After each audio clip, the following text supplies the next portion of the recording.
दोस्तों, देश में क्राइम बहुत बढ़ता जा रहा है। बैंकिंग फ्रॉड्स बहुत बढ़ते जा रहे हैं। बहुत स्कैमस्टर्स आ गए हैं, फ्रॉडस्टर्स आ गए हैं, नौसरबाज कॉन मैन आ चुके हैं। ज्यों ज्यों सोशल मीडिया साइंस डेवलपमेंट हो रही है, सोशल मीडिया तरक्की कर रहा है, उसके साथ साथ अच्छे कामों के साथ साथ बुरे कामों में भी बहुत बढ़ोतरी हो रही है और बहुत ही ज़्यादा क्राइम बढ़ गया है। साइबर क्राइम जो है, जो फ्रॉड है बैंक का, चाहे वो गूगल पे है, चाहे वो फ़ोन पे है, चाहे वो पेटीएम है, डिजिटल बैंकिंग का कोई भी प्लेटफार्म है। दूसरी तरफ जो हमारे ट्रेडिशनल बैंकिंग में नेट बैंकिंग है, एटीएम कार्ड है, क्रेडिट कार्ड है, किसी भी तरह की कोई चीज़ है तो उसमें फ्रॉड्स बढ़ते जा रहे हैं। फ्रॉड करने वाले जो फ्रॉडिये हैं वो बहुत क्लेवर हैं, बहुत एक्सपर्ट हैं, बहुत बारीक नॉलेज है उनको बैंकिंग की, डिजिटल बैंकिंग की, पासवर्ड मांगने की, सीवीवी पूछने की, उनको बहुत तरह की नॉलेज है। तो अब मेरे को जो कल मैंने वीडियो डाली है कैंसल चेक के बारे में, आप लोगों ने अच्छा रिस्पॉन्स दिया है, बहुत लोगों ने, बहुत व्यूअर्स ने उसको देखा है। लेकिन दुख की बात है कि सब्सक्राइब बहुत कम करते हैं। मैं बार बार रिक्वेस्ट करता हूँ, चैनल को सब्सक्राइब करिए, सब्सक्राइब करिए। मेरे को लाभ नहीं है, आपको लाभ है। जब भी मैं अगली वीडियो डालूँगा आपको नोटिफिकेशन मिल जाएगी, तो आप उस वीडियो को जल्दी देख सकते हो, लाभ उठा सकते हो। अभी मैं फ्रॉड्स पर ही बहुत वीडियोस डालने वाला हूँ। Banking fraud, net banking fraud, ATM card fraud, SBI credit card fraud, loan के फ्रॉड, डिपॉजिट्स के फ्रॉड, शॉपिंग में कैसे फ्रॉड होता है, एटीएम कार्ड क्लोनिंग कैसे होती है, ये सारा कुछ मैं आपको आने वाली वीडियोस में बताने वाला हूँ। तो इसलिए भाइयों, सभी से रिक्वेस्ट है भी आप भी इसको शेयर करा करो, सब्सक्राइब करा करो। आगे भी 2-4 दोस्तों, मित्रों से, फैमिली मेम्बर से इसको सब्सक्राइब करा दिया करो, ताकि हम जब भी डालेंगे तो आपको नोटिफिकेशन आ जाएगी और जल्दी से आप उस वीडियो को देख सकेंगे। तो इसका लाभ बनाने का, वीडियो बनाने का लाभ तभी है अगर आप लोगों के पास वीडियो पहुंच जाए। अगर पहुंची ही नहीं है तो लाभ बनाने का लाभ ही नहीं है। एक वीडियो बनाने में बहुत मेहनत लगती है, बहुत लेबर होती है, कई घंटे लग जाते हैं। फिर उसके डिस्क्रिप्शन में, एडिटिंग में, थंबनेल में, उनकी फोटोग्राफी में, एडिटिंग में, सारे कुछ क्लिपिंग में, तो बहुत टाइम खर्च होता है। अच्छा दोस्तों, आज हम काम की बात करते हैं कि फ्रॉड हो गया है तो पैसे वापस कैसे लें, आज का जो मुद्दा है। क्योंकि मेरे को कमेंट्स में ये लिखा है फ्रॉड तो हो गया, फ्रॉड से हम बच नहीं सके, गलती हो गई है, उसके बाद क्या इलाज है, पैसे वापस कैसे आएंगे, क्या हम अपनी किस्मत को रोते रहें, क्या इलाज है। तो भाइयों, मैं बैंक का मैनेजर रहा हूँ, मैंने फ्रॉड्स को डील किया है, तो मुझे सारी इस लाइन का एक्सपीरियंस है। मेरे पास तो कॉन्फिडेंशियल सर्कुलर्स भी पड़े हैं बैंक के, कॉन्फिडेंशियल लेटर्स भी पड़े हैं, कॉन्फिडेंशियल टेक्निक्स भी पड़ी हैं। साइबर क्राइम के साथ, सेल के साथ जो हमारे बैंक का लाइसेंस था, वो सारा कुछ पड़ा है। हमारे को ये भी पता है कि सीबीआई के कुछ एम्प्लॉइज़ बैंक के काउंटर पर बैठ के काम करते हैं, जो आप लोगों को पता ही नहीं होगा। तो हर एक तरह की नॉलेज जो है मैंने खुद प्रैक्टिकली हैंडल करी है, खुद देखी है, खुद दोस्तों मित्रों के हाथों से निकलती हुई देखी है। तो मैं यूट्यूबर्स की तरह थ्योरेटिकल नॉलेज आपको नहीं देने वाला हूँ। बहुत यूट्यूबर वीडियो डाल देते हैं बैंक फ्रॉड कैसे होता है, कैसे पैसे वापस लें, तो मैं वो काम नहीं कर रहा। मैं प्रैक्टिकली जो किया है, बैंक का क्या सिस्टम है। ये ठीक है, मैं आपके बैंक के इंटरनल सर्कुलेशन वाली लेटर आपको नहीं दिखा सकता, हो सकता है मैं किसी वीडियो में बैंक से परमिशन लेके आपको वो दिखाऊं। लेकिन भाइयों, आज का जो मुद्दा है सिर्फ लिमिटेड रहना है कि हमने पैसे की रिकवरी कैसे करनी है। सबसे पहले तो देखिए, पैसे की रिकवरी के लिए जब फ्रॉड हो गया, एक्शन हो गया, आपके अकाउंट से बैलेंस निकल गया, खाता जीरो हो गया या जीरो के आसपास हो गया, तो क्या करना चाहिए। सबसे पहले तो रूल को समझिए। मान लीजिए बैंकिंग का फ्रॉड हुआ है, डिजिटल बैंकिंग का फ्रॉड हुआ है, पेटीएम का फ्रॉड हो गया है, तो रिजर्व बैंक ऑफ इंडिया का पहला रूल जो आपको मैं वीडियो में दिखा रहा हूँ, पढ़ा रहा हूँ, उसको पढ़ लीजिए। 72 आवर्स के अंदर अंदर, 72 घंटे के अंदर अंदर, 3 दिन के अंदर आपने बैंक को और साइबर क्राइम सेल को रिपोर्ट करना है। 72 आवर्स के बाद अगर बैंक को आप रिपोर्ट करते हैं तो बैंक की जिम्मेवारी नहीं है, ये RBI कहता है। तो इसलिए भाइयों, आप SMS देखा करो मोबाइल में, रजिस्टर्ड मोबाइल में 1 सेकंड में SMS आता है, कोई भी ट्रांजैक्शन होती है, कोई भी OTP होता है तो आप उसमें देख सकते हैं। दूसरी बात रही साइबर क्राइम सेल के पास कैसे पहुंचा जाए। ये भी एक मुसीबत है कि हमारी पुलिस जो है, हमारी पुलिस की पब्लिसिटी बहुत कम है। उन्होंने अच्छे काम बहुत कम किए हैं, बुरे कामों के लिए पब्लिसिटी करते हैं। 10 नंबरियों की लिस्ट उनके पास है, लेकिन साइबर क्राइम सेल के फ़ोन नंबर आप पुलिस स्टेशन में जाके मांगोगे तो मुश्किल ही मिलता है। तो बहुत ट्रेजेडी हमारे देश की, हमारी पुलिस का जो करैक्टर है वो किसी से छिपा हुआ नहीं है। तो क्या करना है, तो आज मैं आपको नंबर दे रहा हूँ साइबर क्राइम सेल इंडिया का। नेशनल साइबर क्राइम सेल का नंबर है 155260, 155260, 155-260 पर आपने फ़ोन लगाना है। अभी आपके हाथ में मोबाइल है, अभी डायल करके देखिए। तो ये साइबर क्राइम पूरे इंडिया का है, नेशनल साइबर क्राइम है। यहाँ भी आपने रिपोर्ट लॉन्च करनी है और हर ज़िले में, हर डिस्ट्रिक्ट हेडक्वार्टर में एक साइबर क्राइम सेल बना हुआ है। मैं आपको वीडियो में आंध्र प्रदेश का भी सेल दिखा रहा हूँ, चंडीगढ़ का भी सेल दिखा रहा हूँ, पंजाब का SAS नगर मोहाली में सेल है, उसका भी नंबर दिखा रहा हूँ, उसका होम एड्रेस भी दिखा रहा हूँ, लैंडलाइन फ़ोन नंबर भी दिखा रहा हूँ। तो ऐसे है, अगर आपके पास कहीं भी सेल नंबर नहीं है, कहीं एड्रेस आपको पता नहीं है, तो नेशनल क्राइम सेल जो साइबर क्राइम सेल जो है 155-260 पर रिंग करके किसी भी स्टेट के डिस्ट्रिक्ट हेडक्वार्टर का साइबर क्राइम सेल का नंबर आप उनसे ले सकते हो, उनका एड्रेस भी ले सकते हो। तीसरी बात, गूगल पे भी इसका पूरा एड्रेस पड़ा हुआ है, 155-260 पड़ा हुआ है।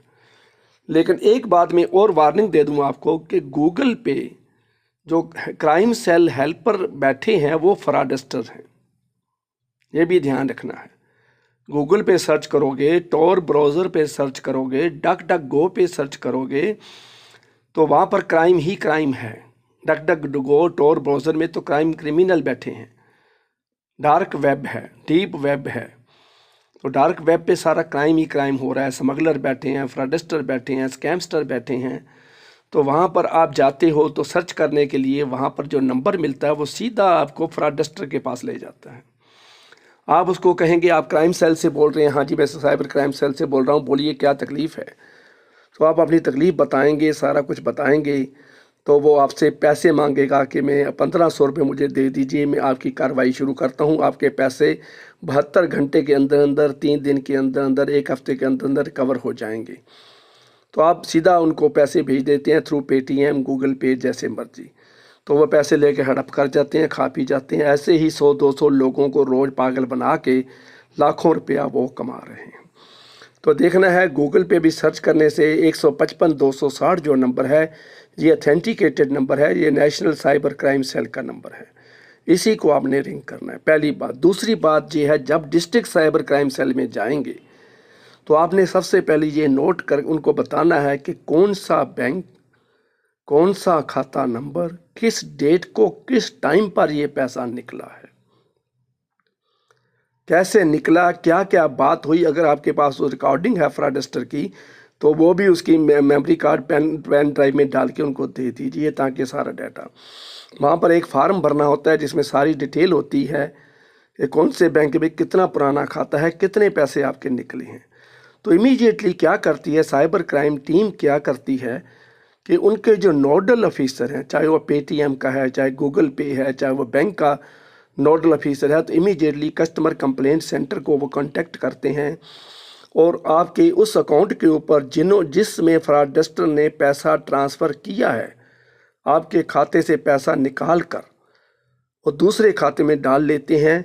तो उसके ऊपर वो इमीडिएटली वो होल्ड लगा देते हैं और पैसा आपका 3 महीने के अंदर अंदर रिकवर हो जाता है।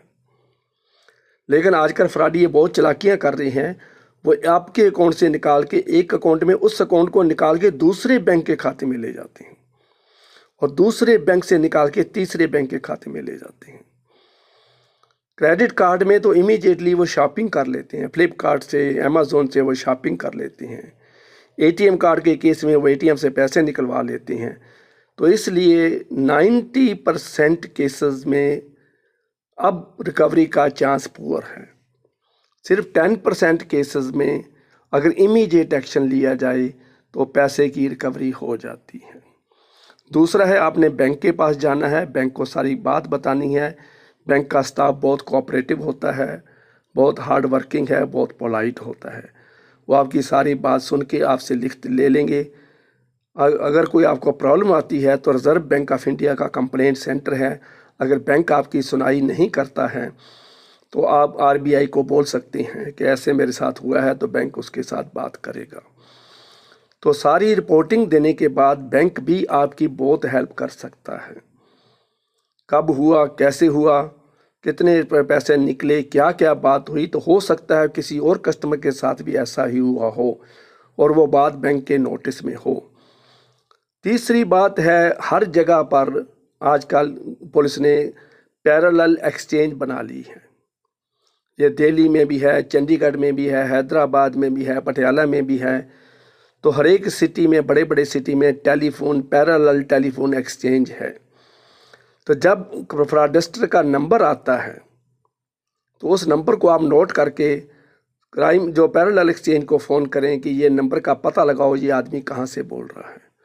तो बैंक वाले को जब आप नंबर देंगे तो बैंक क्राइम जो पैरेलल एक्सचेंज को बताता है, तो आधे घंटे के अंदर रिपोर्ट आ जाती है इस नंबर का आदमी कहाँ से बोल रहा है। चाहे वो झारखंड से है, चाहे वो उत्तराखंड से बोल रहा है, चाहे वो बिहार से बोल रहा है, तो कहाँ से भी बोल रहा हो तो उसका सारा पता उनको पता चल जाता है। तो आदमी को, क्रिमिनल को जल्दी ही नैब किया जा सकता है, पकड़ा जा सकता है। और साइबर क्राइम सेल को बहुत हेल्प मिल जाती है अगर आप उसकी लोकेशन बता देंगे। लोकेशन का टाइम, किस टाइम आपने पता करवाई, किस टाइम पर वो कहाँ था, तो उस लोकेशन से वो काफ़ी कुछ पता कर सकते हैं और पैसे की रिकवरी का चांस ज़्यादा ब्राइट हो जाता है।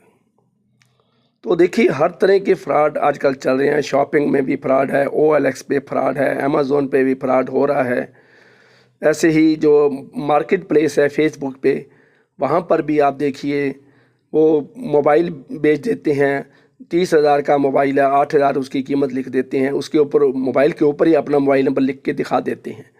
तो आप इमीडिएटली मोबाइल से बात कर लेते हैं, व्हाट्सएप नंबर पे बात कर लेते हैं। तो क्या करते हैं वो, आप बड़े अल्योर हो जाते हैं कि 20,000 की चीज़ मुझे 7,000 में मिल रही है, 4 महीने पुराना मोबाइल है। लेकिन वो क्या करते हैं, वो आपको कहते हैं कि मोबाइल तो मैं भेजने वाला हूँ, मोबाइल आपने देख के चेक करके ले लेना है, मैं अभी आपको पार्सल कर रहा हूँ, लेकिन पार्सल के पैसे मुझे भेज दीजिए, मेरे पास पैसे नहीं हैं। तो आप क्या करते हो, अपने पेटीएम के थ्रू या नेट बैंकिंग के थ्रू उसको पार्सल का पैसा भेज देते हो। तो वो साथ में कहता है कि मुझे अपना स्क्रीनशॉट भी भेज दीजिए, आपने पैसा भेजा है। तो स्क्रीनशॉट में आपका अकाउंट नंबर भी चला जाता है, आपका बैलेंस भी वहाँ से चला जाता है, तो सारा उनको पता चल जाता है। वो कहते हैं किस एड्रेस पर मैं पार्सल करूँ, आप कृपा करके आप मुझे आधार कार्ड मेरे व्हाट्सएप नंबर पर भेज दीजिए या पैन कार्ड अपने मुझे नंबर पर भेज दीजिए, ताकि मैं एड्रेस नोट करके आपको पार्सल सही जगह पर पहुंचा सकूं। तो अब जल्दबाजी में हम भेज देते हैं। तो सारी चीज़ें उसके पास आ जाती हैं।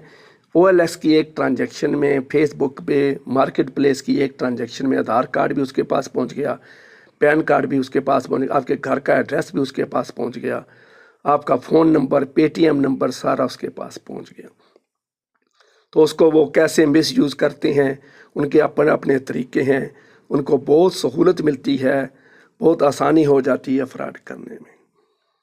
आपको मोबाइल आता ही नहीं है, अगर आता भी है तो खाली खोखा होता है, खाली कवर होता है, वो मोबाइल आप पार्सल रिसीव कर लेते हैं। तो ऐसी ऐसी चीज़ें हैं।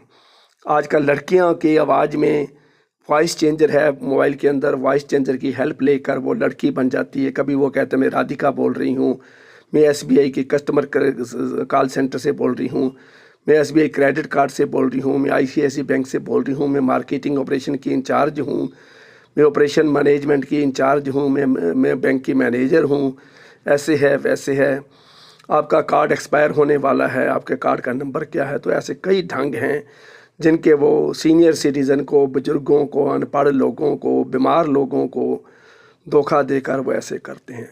तो आज की वीडियो में जो मेरा टॉपिक था, आपने रिकवरी कैसे करनी है। तो देखिए, आपने रिकवरी करने के 3 तरीके। साइबर क्राइम सेल को इमीडिएटली रिपोर्ट करना है, बैंक को इमीडिएटली रिपोर्ट करना है, उसकी रिकॉर्डिंग जो हुई है वो इमीडिएटली आपने कॉपी करनी है, अपने पास पेन ड्राइव में निकाल लेनी है। तो साइबर क्राइम को बैंक को देनी ही देनी है, पुलिस स्टेशन में भी रिपोर्ट दर्ज करानी है।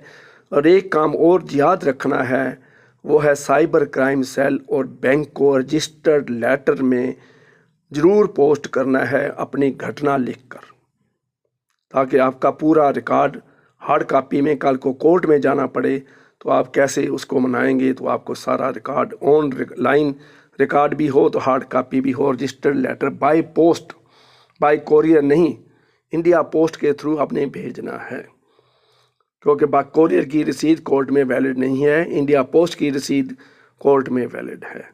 तो वीडियो लंबी होती जा रही है, मैं अभी इसको विराम देता हूं अपने शब्दों को, और साथ के साथ एक और रिक्वेस्ट भी करूंगा, छोटी सी मेरी रिक्वेस्ट को आपने मानना भी है। अगली वीडियोस के तो फ्रॉड के बारे में आ ही रही हैं, लेकिन एक हमने और चैनल बनाया है, उसका नाम है डीप नैप जोन। ये है relaxing music, yoga music, meditation music, sure sleep music, mind relaxing music, mind relief music के बारे में है। तो इस म्यूज़िक को सुनना भी है आपने, और इस चैनल को सब्सक्राइब करिए और वीडियोस को देखिए। 20 वीडियोस के आसपास में डाल चुका हूं, तो उसके डीप नैप जोन चैनल को सब्सक्राइब करना, अपने दोस्तों मित्रों से भी सब्सक्राइब करवाइए, तो वो चैनल भी आगे निकालिए। जैसे आपने अरोड़ा सॉल्यूशन चैनल पर मेहरबानी करी है, वैसे ही आगे मेहरबानी करते जाइए हमारे दूसरे चैनल पर भी। तो अगली वीडियोज़ में अगर 2 दिन के बाद डालूँगा, बैंक फ्रॉड के बारे में है। हो सकता है रिकवरी करने के मैं और मेथड भी बताऊं, पैसा कैसे रिकवर हो सकता है। तो इतनी सी बात है, मुझे आशा है कि वीडियो को लाइक करोगे, शेयर करोगे और सब्सक्राइब करना नहीं भूलोगे। Thank you very much.